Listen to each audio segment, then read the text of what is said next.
As a footballer, you've probably avoided doing something afraid of what people would think. Maybe you passed the ball back or squared the ball instead of taking a shot. You didn't want your teammates to think that you were being overly ambitious or that you were trying too hard to be that player, even though you know for a fact that if you took that shot, it would have gone in. Today, I'd like to address this because I've also experienced this in the past, and although I haven't completely gotten rid of it, it is to a much lesser degree now. Now, as footballers, at some point or another, we have felt like we were the underdogs in a certain team. We felt that we needed to establish ourselves as a player, but we also didn't want to exude big personality energy. We don't want to come across as overbearing, but for the most part, this also stems from what we consume online. We see how players carry themselves in the professional setting, and we feel that we need to do the same. We see coaches online saying that if you go through a trial, you have to do this and you have to do that. And some of it is true, but for the most part, it can also feel very hard to actually execute it when you are at the trial. Now, the one thing that has kind of let me drop this mentality a little bit is realizing that at the end of the day, no one is getting out of this game alive. The only thing that is certain about life is death. It's inevitable.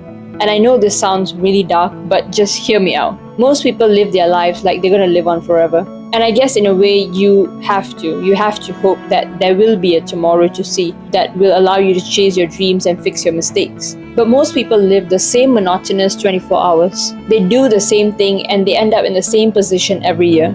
And you're probably doing that right now by not being loud on the pitch. Because if you have been quiet in the past and that hasn't gotten you anywhere, what makes you think that this time is going to be different? Doing the same thing over and over and expecting a different result is what Einstein called insanity. In 3 generations, no one is going to remember you. And if this doesn't give you the liberty to drop your perceived worries, nothing is. Because people don't think about you nearly as much as you think they do. I was afraid of trying new things post-injury in 2023 that it caused me to lose myself as a player a little bit.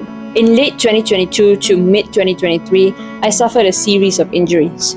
And when I did get picked up by a state team in 2023, I was so adamant on impressing the team that I took every piece of advice the coaches gave me, not questioning whether I really needed it or it was just making me go cuckoo. I overanalyzed every touch, every pass that I made, trying to control every single movement.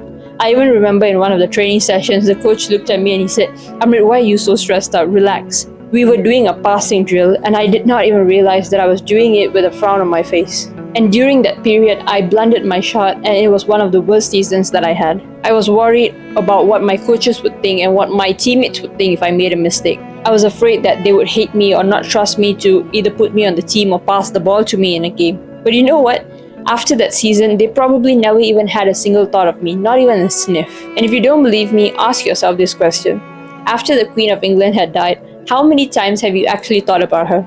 Since hearing the news, this is probably the first time that you've thought about her. And she was the Queen of England. She was so famous and she accumulated so much of wealth. So why do you think that people will be thinking about you? They don't think about you, you just have a false perception of the fact that they will. I mean, think about it. What are you allowing to hold yourself back?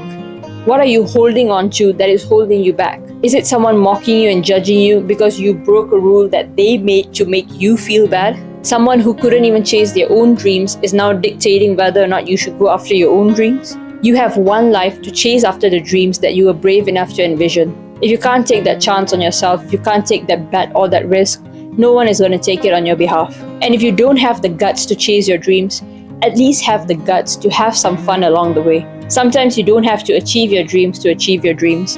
Life isn't what you plan. Life just goes on along the way. And if it's going to happen regardless, you might as well just have some fun while you're at it. And the thing is, most people, if not 99% of people, spend their lives trying to get somewhere. We're always chasing. We think that what we want is coming and it's not there yet.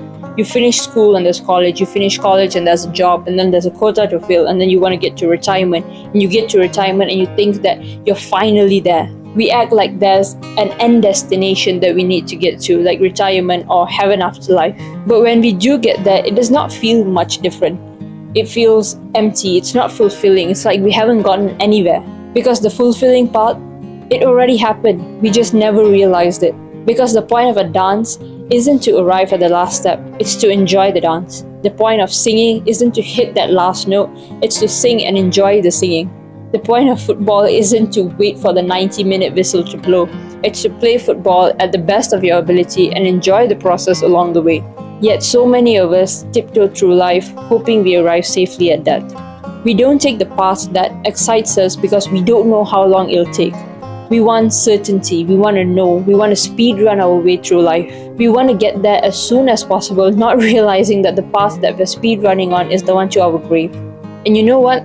I've been doing this for way too long, chasing and chasing and chasing, not realizing that I'm in the exact same position I once prayed and worked so hard for. And yes, I am still chasing because there are goals that I want to achieve that I haven't achieved, and that's how you find a purpose in life. But I also want to enjoy the journey as much as possible because the point of life isn't to tiptoe your way safely to death, it's to be alive in as many moments as possible. Thank you for watching. I hope you've gained something valuable from this video.